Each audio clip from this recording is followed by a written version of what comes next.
नवरात्र पूजन में प्रथम दिन इन्हीं की पूजा और उपासना की जाती है।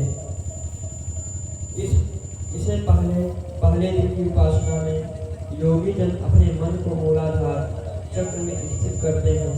यहीं से उनकी योग साधना शुरू होती है।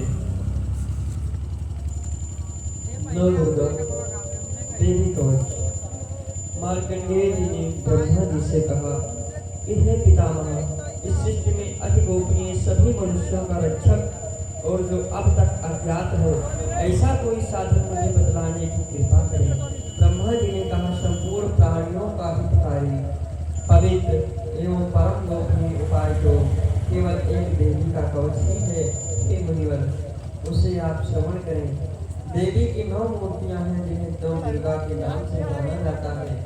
इनमें पहला नाम शैलपुत्री, दूसरा ब्रह्मचारिणी, तीसरा चंद्रघटा, चौथा कुष्मांडा, पांचवा स्कंदमाता तथा कात्यायनी, सातवां कालरात्रि और आठवां महागौरी तथा 9वां सिद्धात्री है।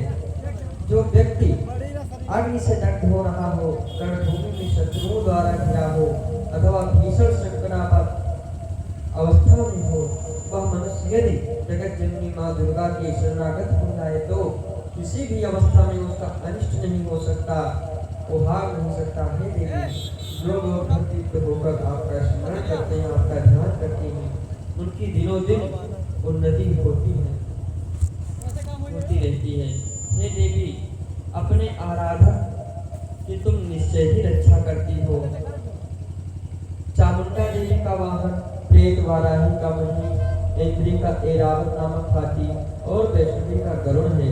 महेश्वरी बैल पर तथा कौमारी मोर पर सवार है।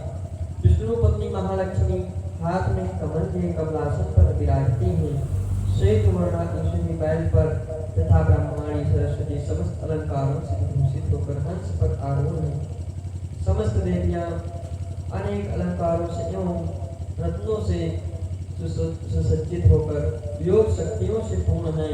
इनके अतिरिक्त और भी अनेक देवियां हैं जो दानवों के दलन तथा संतों की सहायता के लिए क्रोधाकृति से रथ में सवार रहती हैं। उन देवियों के कर कमलों में शंख, चक्र, गदा, शक्ति, हल, मूसल, फेटक, तोमर, परश, पास, भाला, त्रिशूल, उत्तम प्रकार का गदा, शक्ति, हल, सिंह, धनुष आदि शस्त्र सुशोभित रहते हैं। उनके शस्त्र धारण का उद्देश्य देवताओं की सुरक्षा, दैत्यों का विनाश एवं भक्तों को अभय प्रदान करना है। महाभयनाशिनी, महान बल, महान पराक्रम एवं महान उत्साह से युक्त है। महारुद्र तुम्हें प्रणाम है। शत्रुओं को भयभीत करने वाली है देवी। हे देवी, तुम मेरी रक्षा करो। इंद्री शक्ति पूर्व दिशा में मेरी रक्षा करें और अग्नि शक्ति अग्नि कोण में रक्षा करें। वाराही देवी दक्षिण दिशा में खड़ग धारणी, मृगृत कोण में वारुणी, शक्ति पश्चिम में तथा मृगवाहिनी शक्ति वायव्य कोण में मेरी रक्षा करें। कौमारी शक्ति उत्तर में, शूलधारणी शक्ति ईशान कोण में, ब्रह्माणी ऊपर तथा वैष्णवी शक्ति नीचे हमारी रक्षा करें। इस प्रकार सवार चामुंडा देवी 10 दिशाओं में मेरी रक्षा करें। आगे जया, पीछे विजया, वहां पास में अजरा नामक शक्ति दाहिनी और अपरजता, शिखा में उद्योगिनी तथा मस्तक में उमा शक्ति मेरी रक्षा करें। ललाट में माला धरी दोनों भौहों में यशस्विनी, भ्रूमध्य में त्रिनेत्रा तथा नासिका में यमघटा शक्ति मेरी रक्षा करें। दोनों नेत्रों के बीच में शंखनी, दोनों कानों के मध्य में द्वारवासिनी, कपोल में कालिका तथा कर्ण के मूल भाग में शंकरी शक्ति मेरी रक्षा करे। नासिका में श्रद्धा, ऊपरी ओर में चर्चिका, अधोर में अमृत कला और जीव की रक्षा सरस्वती करे। मेरे दांतों की रक्षा हमारे कंठ के मध्य भाग में चंडिका, गले की चित्रघटा तथा तालु माँ की रक्षा महामाया करे। कामाक्षी देवी सर्वमंगलावाणी ये भद्रकाली देवा की तथा धनधरी शक्ति मेरे मेरुदंड की रक्षा करें। कंठ के बाहर नीम दीवा और कंठ की नली में नलकुबरी दोनों कंधों की खड़गनी एवं वृक्षधारणी शक्ति मेरी दोनों भुजाओं की रक्षा करें। दोनों हाथों की रंगनी अंगुलियों की अंबिका, नखों की सुलेश्वरी और विनाशनी शक्ति करें। ललिता देवी हृदय की एवं शूलधारणी शक्ति में उदर की रक्षा करें। नाभ में कामिनी एवं गुप्तांग में महेश्वरी मेरी रक्षा करें। कामिका तथा पूतनालिनी की ओर मनुष्वाहिनी गुदा की रक्षा करें। भगवती कट प्रदेश में तथा पिंडवासिनी घुटनों की रक्षा करें। संपूर्ण कामनाओं को देने वाली महाबला मेरी गंगा की रक्षा करें। दोनों पैरों की मिट्टी की नासिनी, दोनों पैरों के पिछले भाग की देवी श्री देवी, पैर की अंगुलियों की श्री देवी तथा तनुओं की रक्षा तलवासिनी करे। दृष्टांत रानी नखों की ऊर्ध्वकेशनी देवी, केशों की ओभरी रोमावली के छिद्रों में तथा वागीश्वरी मेरी त्वचा की रक्षा करे। पार्वती देवी रक्तमज्जा चर्बी मांसपेशी और मेदे की रक्षा करे। कालरात्रि हाथों की मुक्तेश्वरी की, पद्मावती कप्तों की, चूड़ामणि कप की, ज्वालामुखी नटराज उत्पन्न तेज की तथा अभेदा शक्ति संध स्थलों की रक्षा करें। ब्रह्माणी शुक्र की, क्षत्रेश्वरी छाया की, धारणी शक्ति हमारे अहंकार मन एवं बुद्धि की रक्षा करें। वज्रहस्ता प्राण आपान ध्यान उदान और समान वायु की तथा कल्याण शोभना शक्ति हमारे प्राण की रक्षा करें। रस रूप गंध शब्द तथा स्पर्श रूप विषयों के अनुभव करते हुए समय योगिनी एवं हमारे रज एवं तमो गुणों की रक्षा नारायणी देवी करें। वाराही आयु की वैष्णवी, धर्म की चक्रिणी, यश कीर्ति लक्ष्मी धन और विद्या की रक्षा करें। हे इंद्राणी तुम मेरे कुल की एवं हे चंडिके तुम हमारे पशुओं को रक्षण प्रदान करो। महालक्ष्मी पुत्रों की तथा भैरवी हमारे भार्या की रक्षा करें। सुप्रभा देवी पथ की क्षेम करी। मार्ग महालक्ष्मी राज दरबार एवं सर्वव्यापिनी विजया देवी भय से मेरी रक्षा करें। हे देवी इस कवच में जिस प्रकार स्थान की रक्षा की बात नहीं कही गई है, उन सभी स्थानों की पाप विनाशिनी जयंती देवी रक्षा करें। कल्याण की इच्छुक व्यक्ति इस कवच का पाठ किए बिना कहीं भी गमन न करें। इस कवच का पाठ करने वाला व्यक्ति जिन जिन स्थानों पर जाता है उसे उन सभी स्थानों पर धन की प्राप्ति, समस्त कामनाओं की उपलब्धि एवं विजय की प्राप्ति होती है। वह मनुष्य जिस वस्तु की इच्छा करता है वह वस्तु उसे निश्चय ही मिलती है। इस दुर्गा कवच का पाठ करने वाला इस भूमि पर अतुल ऐश्वर्य प्राप्त करता है तथा उसे किसी से भय प्राप्त नहीं होता और वह युद्ध में विजेता होता है। उस व्यक्ति की पूजा त्रिलोक में होती है। यह कवच देवताओं के लिए भी दुर्लभ है। इसका नित्य पाठ करने वाला व्यक्ति देह त्याग के पश्चात महामाया की कृपा से परम पद का अधिकारी होता है। वह शिव सामीप्य को प्राप्त कर आनंद पूर्वक निवास करता है। अब आ जाते हैं अगला श्लोक। मार्कंडेय जी ने कहा कि जगदम्बिका की स्वरूप भूत जयंती मंगलाकाली भद्रकाली कपालिनी दुर्गा क्षमा शिवरात्रि स्वाहा सुधा आदि देवियों को हम प्रणाम करते हैं। हे चामुंडे आपकी जय हो। संपूर्ण जीवों की संताप विनाशिनी देवी आपकी जय हो। समस्त चराचर में पर्याप्त है देवी तथा कालरात्रि आपकी जय हो। हे मन बैठक समस्त चराचर विनाशिनी हे ब्रह्मवर प्रदय देवी आपको नमस्कार है। तुम मुझे रूप विजय यश प्रदान करो एवं मेरे शत्रुओं का नाश करो। हे महिषासुर विनाशिनी एवं भक्तों की सुखदायिनी देवी आपको मेरा नमस्कार है। आप मुझे रूप यश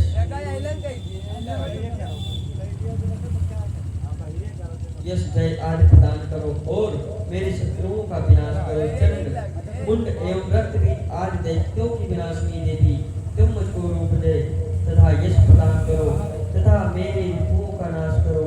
शुंभ निशुंभ और रुद्राक्ष नामक दैत्यों की संहारणी हे देवी तुम मुझको रूप यश सुख्यात प्रदान करो तथा मेरे शत्रुओं का नाश करो। मदनीय चरण और संपूर्ण सौभाग्यदायिनी देवी तुम मुझे रूप यश और प्रदान करो एवं मेरे शत्रुओं का संहार करो। अचिंत्य रूपा एवं संचित चरित्र वाली शक्ति विनाशिनी है देवी, तुम मुझे रूप जय और कीर्ति दो और मेरे शत्रुओं का नाश करो। पाप विनाशिनी हे चंडिके देवी, जो लोग आपको श्रद्धा भक्ति पूर्वक नमन करते हैं उन्हें तुम रूप यश कीर्ति प्रदान करो और उनके शत्रुओं का दमन करो। हे व्याधि विनाशिनी चंडिके देवी, जो लोग भक्ति भाव से तुम्हारा अभिनंदन करते हैं उन्हें रूप यश और जय प्रदान करो और उनके शत्रुओं का विनाश करो। हे चंडिके, जो लोग भक्ति होकर तुम्हारा पूजन और नमन करते हैं उनको तुम रूप जय और यश दो तथा उनके बैरियों का विनाश करो। हे देवी, तुम मुझे सौभाग्य और आरोग्य लाभ प्रदान करो और मुझको रूप तथा विजय देकर यशस्वी बनाओ तथा मेरे शत्रुओं का दमन करो। हे देवी, मेरे शत्रुओं का संहार करो, मुझे रूप बल और जय दो।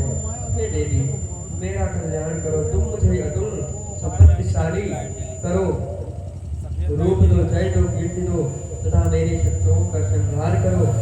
हे देवासुरों के शिरोरत्न के नमस्कार से तुम्हारे चरण खिंचते रहते हैं। हे भगवती, तुम मुझे रूप दो, जय दो, यश दो तथा मेरे शत्रुओं का विनाश करो। हे देवी, तुम अपने भक्तजनों को विद्वान, यशवान और धनवान बनाओ। हे देवी, तुम मुझको रूप जय यश प्रदान करो तथा मेरे दुश्मनों का नाश करो। प्रबल दैत्यों के गर्भ को चूर करने वाली हे चंडिके, तुम शरणागत को रूप जय यश दो और मेरे दुश्मनों का नाश करो। हे चार भुजाधारिणी ब्रह्म द्वारा बंद परमेश्वरी, तुम मुझे रूप जय कीर्ति दो और मेरे शत्रुओं का क्षय करो। हे क्योंकि तुम्हारी स्तुति भगवान विष्णु सदैव किया करते हैं, तुम मुझे रूप जय यश दो तथा मेरे शत्रुओं का संहार करो। भगवान शिव द्वारा स्तुति प्राप्त है परमेश्वरी, तुम मुझे रूप जय यश दो और मेरे शत्रुओं का संहार करो। सचपति देवराज यज्ञ के द्वारा शुद्ध भाव से पूजित है परमेश्वरी, तुम मुझको रूप जय कीर्ति दो और मेरे शत्रुओं का संहार करो। अपनी प्रचंड भुजाओं द्वारा दानवों के दर्प को दलन करने वाली हे देवी, तुम मुझको रूप दो, यश दो और कीर्ति दो और मेरे शत्रुओं का नाश करो। अपने भक्तजनों को अत्यंत आनंद प्रवर्धनी हे अम्बिके, तुम मुझे रूप दो, यश दो देकर मेरे शत्रुओं का दमन करो। हे देवी, हमारी इच्छा के अनुरूप कार्य करने वाली कुलीना सुंदर पत्नी मुझे प्रदान करो, जो संसार सागर से उद्धार करने वाली हो। उस देवी ध्यान श्लोक का पाठ कर जो भक्त दुर्गा सप्तशती का पाठ करते उन्हें पाठ करने का संपूर्ण फल प्राप्त होता है तथा भगवती के अनुग्रह से उन्हें प्रचुर धन का लाभ होता है। बोलिए दुर्गा मैया की जय। तिलक श्लोक, इसमें मार्कंडेय मुनि ने कहा कि जिन भगवान शिव का विशुद्ध ज्ञान ही शरीर रूप है, जिनके तीनों नेत्र तीनों वेदों के समान है, जिन्होंने अपने मस्तक पर अर्धचंद्र धारण कर रखा है तथा संपूर्ण कल्याण के कारण होते हैं, ऐसे भगवान शिव की मैं वंदना करता हूँ। यह तिलक सप्तशती पाठक के लिए सप्तशती मंत्रों के अंगभूत रूप में जो लोग इस तिलक का पाठ करते हैं उनका सदैव मंगल होता है। इस तिलक पाठ से ही भगवती दुर्गा उस पर प्रसन्न होती हैं। दुर्गा सप्तशती के पाठ मात्र से ही पाठक के पुण्य की अक्षय वृद्धि होती है। ऐसा देखकर भगवान शंकर ने दुर्गा सप्तशती के समस्त मंत्रों को चीत कर दिया।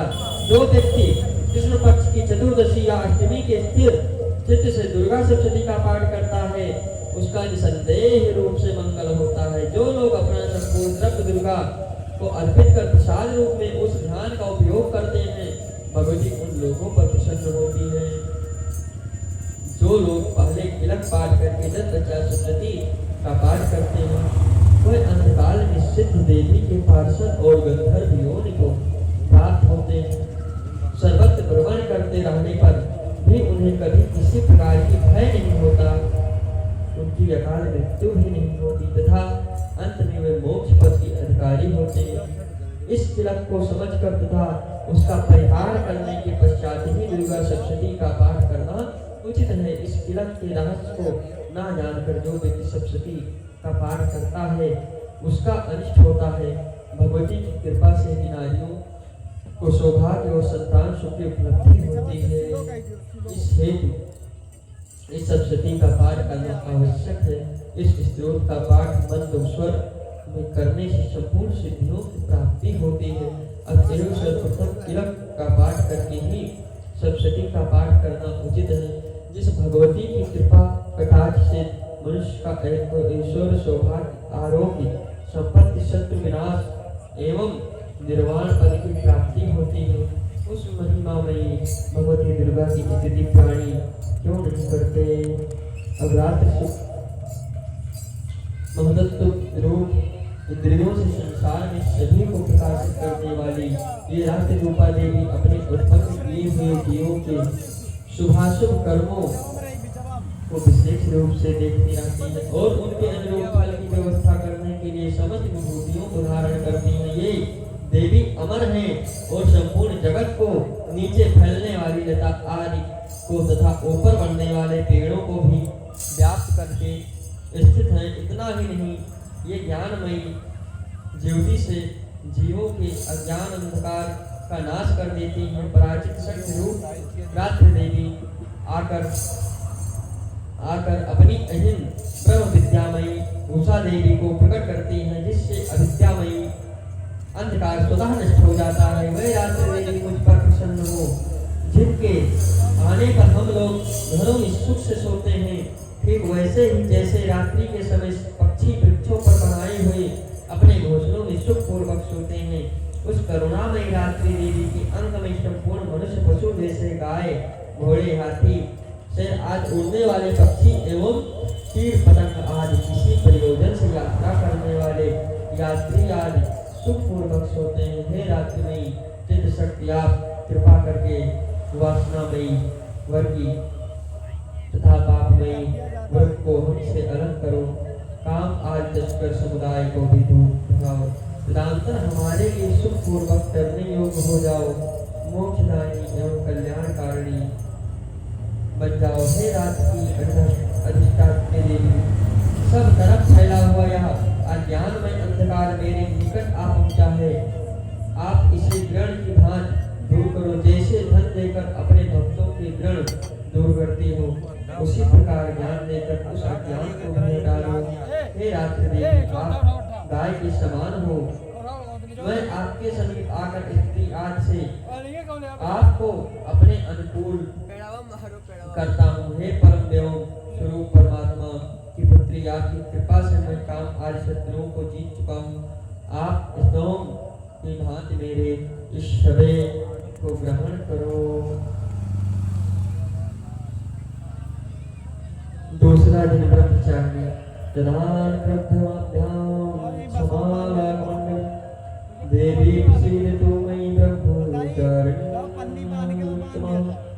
माँ दुर्गा की 9 शक्तियों में दूसरा स्वरूप ब्रह्मचारिणी का है। यहाँ ब्रह्म शब्द का अर्थ तपस्या है। ब्रह्मचारिणी अर्थात जग की चारिणी तप का आचरण करने वाली ब्रह्मचारिणी देवी का स्वरूप पूर्ण ज्योतिर्मय एवं अत्यंत भव्य है। माता का दाहिना हाथ अभय मुद्रा में एवं बाएं हाथ में जप की माला है।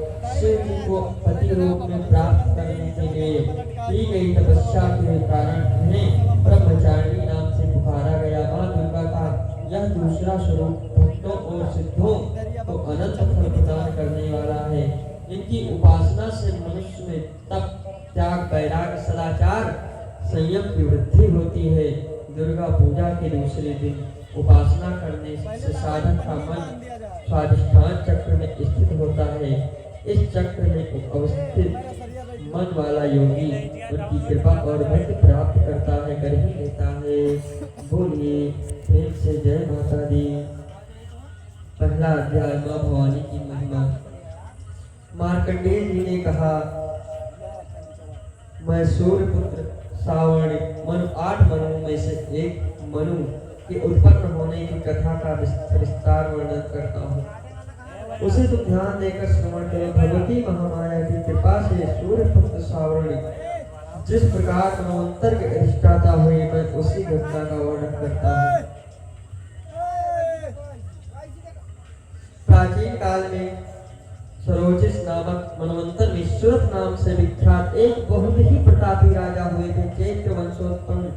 उस राजा सुरथ का सारे भूमंडल पर एक छत्र राज्य था। वह प्रजाओं का पालन किया करते थे, उस पर भी कोल विध्वंसी नामक क्षत्रिय ने उन पर आक्रमण कर दिया। राजा सुरत के विश्वस्त मंत्रियों ने ही कुचक रचकर उनके संपूर्ण राज्य को हस्तगत कर दिया। राजा में अब राजश्री न थी, इसलिए वे अकेले ही अश्वारूढ़ होकर मर गया के बहाने घोर जंगल में पलायित हो गए, चले गए। वन में पहुंचकर राजा सुरत ने विप्रवर मेधाक ऋषि का आश्रम देखा। मुनि के आश्रम में अनेक नरभक्षी एवं मांसाहारी मुनि की शिष्य मंडली से उस आश्रम तथा मांसाहारी चक्षु अपनी स्वाभाविक हिंसा वृत्ति को त्याग कर शांत भाव से विचर रहे थे। मुनि के शिष्य मंडली से उस आश्रम तथा वन प्रांत का सौंदर्य मुखरित हो उठा था। आश्रम में आए हुए राजा सुरत की मुनि ने आवभगत की कुछ दिन तक राजा सुरत भी मुनि के आश्रम में रहकर विचार करते रहे।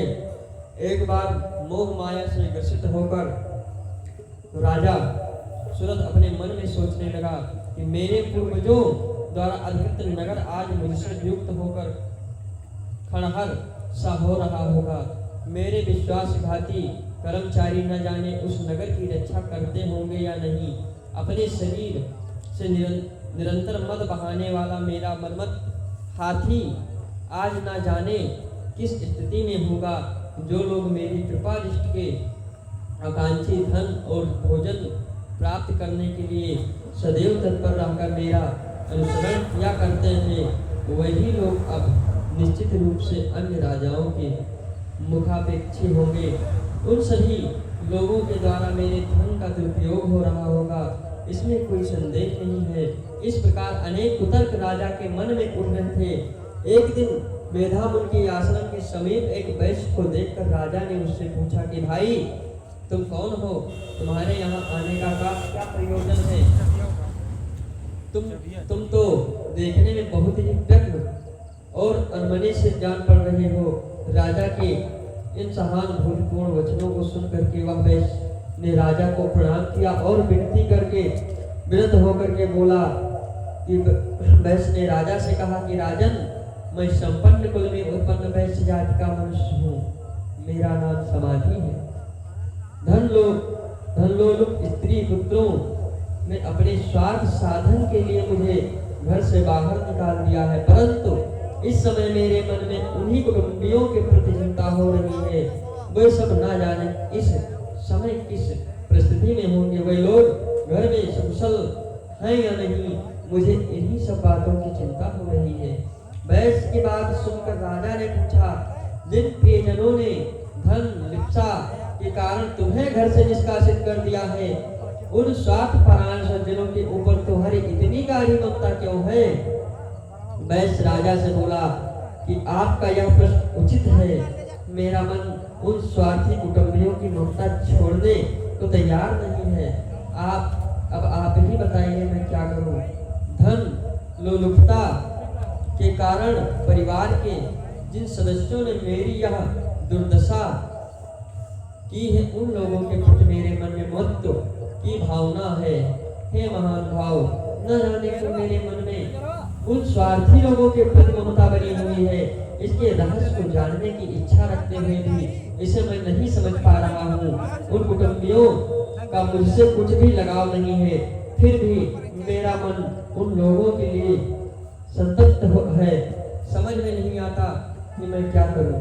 मार्कंडेय जी ने कहा, हे ब्राह्मण, इस वार्ता के बाद सुरत और समाधि एक साथ ही मेधामुनि के सम्मुख उपस्थित हुए और मुनि के प्रति सम्मान प्रदर्शन करके वह दोनों वहीं बैठ गए। अब राजा ने कहा कि भगवान, मैं आपसे एक निवेदन करना चाहता हूँ, कृपया आप उसे बताइए। मेरा मन सोवश न रहने के कारण बहुत ही क्लेशित है। जिस राजभोग के सुख में मैं वंचित कर दिया गया हूँ, उसी को पुनः हस्तगत करने के लिए मेरे मन में आकांक्षा बनी हुई है। हे मुनिश्रेष्ठ, मैं इस बात को जानता हूँ कि अब मेरा राज्य पर कोई प्रभुत्व नहीं रह गया। कोई प्रबंध नहीं रह गया है, उस पर किसी अन्य का शासन हो गया है, फिर भी अपनी अज्ञानतावश मैं उसी के मोह में पड़ा हूँ। इन सब बातों में क्या भेद है, मैं कुछ भी समझ नहीं पा रहा हूँ। यह वैश्य भी मेरे ही समान अपने पुत्र, स्त्री और सेवकों द्वारा त्यक्त होते हुए भी अभी तक अपने कुटुंबियों के मोह में ग्रस्त है। अतएव हम दोनों का मन इन सब बातों से बहुत ही खिन्न है। हे महाभाग, हम दोनों में जो प्रेम प्रवाहित हो रहा है वह क्या वस्तु है? अब राजा की बात सुनकर ऋषि ने कहा, हे महाभाग, यह बात बिल्कुल सत्य है कि समस्त प्राणियों में सबसे मनुष्य अधिक विवेकशील प्राणी माना जाता है, परंतु विवेकशीलता की यह बात केवल मानव वर्ग में ही नहीं अपितु पशु पक्षी एवं मृग आदि में भी पाई जाती है। जिस प्रकार मानवों में समझदारी का भाव होता है उसी प्रकार हिरण आदि जीवों में भी होता है। इसके साथ ही अन्य बातों में भी इन दोनों वर्गों में अनेक समानताएं हैं और होती हैं। उदाहरण के रूप में तुम इन पक्षियों को भी ले लो एवं स्वयं भूखों रह करके अपने बच्चों के चंच में अन्न का कण डाल करके उन्हें चुकाते हैं। राजन, क्या तुम्हें नहीं मालूम कि ये मनुष्य समझदार होकर भी लोभवश अपने किए हुए उपकार के बदले में उपकृत होने के लिए पुत्र की इच्छा करते हैं। उन सब में समझदारी होती है, होते हुए भी वे संसार की स्थिति, जन्म, मृत्यु आदि की परंपरा को बनाए रखने वाली महामाया भगवती के प्रभाव द्वारा मोह रूपी भंवर में डाल दिए जाते हैं और उसी में जीव अहर्निश डूबते उतराते रहते हैं। अतः इसमें आश्चर्य की बात नहीं है। जगत नियंता विष्णु भगवान की योग निद्रा रूपी महामाया द्वारा ही यह सारी सृष्टि आच्छन हो रही है। महामाया ज्ञानियों के चित्त को बलपूर्वक खींचकर मोह सागर में डालकर मोहग्रस्त कर देती है। इस चराचर सृष्टि की रत्नी महामाया ही है। जब वह प्रसन्न होती है तो मनुष्यों के उद्धार के लिए मुक्ति लाभ का वर देती है। इतना सुनकर राजा ने प्रश्न किया, भगवान, जिन्हें आप महामाया कह रहे हैं वह कौन सी देवी हैं? हे ब्रह्मन, उनका प्रादुर्भाव किस प्रकार हुआ? उनके क्या क्या चरित्र हैं? हे ब्रह्मविदो, मैं श्रेष्ठ उन देवी की कथाओं को मैं आपके मुख से सुनना चाहता हूँ। ऐसा सुनकर ऋषि ने कहा कि हे राजन, उन देवी का स्वरूप वास्तव में नित्य और सनातन है। संपूर्ण विश्व उन्हीं का स्वरूप मात्र है और वही महामाया देवी चराचर सृष्टि के सभी प्राणियों में पर्याप्त हैं। उनकी उत्पत्ति के अनेक कारण हैं। जब वह अवतरित होती हैं उस समय लोक में उनका अवतार लेना कहा जाता है। प्रलय काल में जब निखिल ब्रह्मांड महासागर में लय हो रहा था तथा सब जीवों के पालन भगवान विष्णु शेष शैया पर योग निद्रा विभूत हो रहे थे, उसी समय उनके कानों की मैल से दो भीषण दानवों की उत्पत्ति हुई। वे दोनों बलवान दानव मधु और कैकव नाम से जगत में अभिहित हुए। जन्म लेने के तत्काल बाद ही वे दोनों दैत्य सृष्टिकर्ता ब्रह्मा जी का वध करने के लिए उद्यत हो गए। उस समय ब्रह्मा जी भगवान विष्णु के नाभि कमल में स्थित थे। उन देवताओं को अपने वध के लिए तत्पर देखकर उनसे रक्षा के लिए ब्रह्मा जी ने भगवान विष्णु के नेत्रों में स्थित योग निद्रा की स्थिति करना प्रारंभ कर दिए। ब्रह्मा जी ने कहा कि हे देवी, तुम ही स्वाहा स्वधा और वसनकार हो। स्वर्ग में भी तुम्हारे ही रूप में निहित हैं। तुम ही प्राणदायिनी अमित रूपा हो। नित्य अक्षर प्रणव में अकार, उपकार, उकार और मकार, इन तीनों मात्राओं में तुम्हारी ही अवस्थिति है। इन तीनों मात्राओं से भिन्न जो बिंदु रूपा नित्य अर्ध मात्रा है, जिसका विशेष रूप से उच्चारण नहीं हो सकता, वह भी तुम ही हो। हे देवी, तुम ही संध्या सावित्री तथा परम जननी स्वरूपा हो। तुम्हारे पर ये निखिल ब्रह्मांड आधारित है। तुम्हारे द्वारा ही इस सृष्टि की रचना होती है। तुम ही एकमात्र पालिका और संहारिका हो। प्रेम से बोलिए जय माता दी। हे देवी, विश्व की संपूर्ण सत असत वस्तुओं में पाई जाने वाली शक्ति भी तुम ही हो।